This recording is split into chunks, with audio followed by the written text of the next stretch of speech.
রণক্ষেত্র রঘুনাথগঞ্জ ৩০ জন গ্রেপ্তার, গোটা মহকুমায় ১৪৪ ধারা জারি।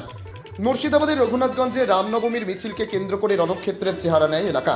ঘটনার পর গোটা মহকুমা জুড়ে এখন শুধুই থমথমে স্তব্ধতা আর সাধারণ মানুষের চোখে মুখে আতঙ্কের ছাপ। পরিস্থিতি নিয়ন্ত্রণে আনতে এবং বড়সড় কোনো অশান্তি রুখতে জঙ্গিপুর মহকুমা জুড়ে জারি করা হয়েছে ১৪৪ ধারা।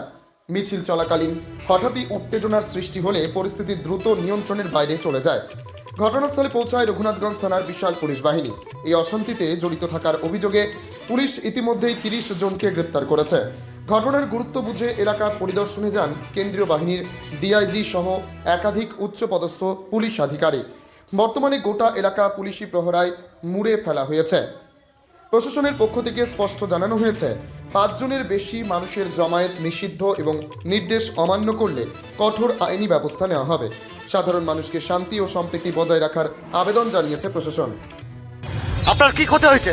ক্ষতি আমার যা মাল ছিল সামনে সবই নিয়ে লুটপাট করে নিয়েছে, আর ভাষা করে খারাপ ভাষা করছে, মা তুলে গেল, হ্যাঁ, আর মুসলিম তুলে গেল দিছে, হ্যাঁ, সব ইয়াং ছেলে ছিল নাকি? ইয়াং ছেলে সব।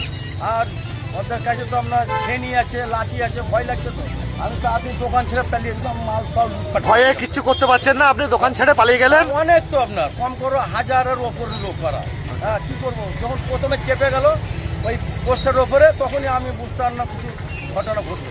ওই পালিয়ে গেছে, আমি বুঝতে পারিনি, একাই ছিল। আচ্ছা কোনো মাল নেই। আচ্ছা, বেশ।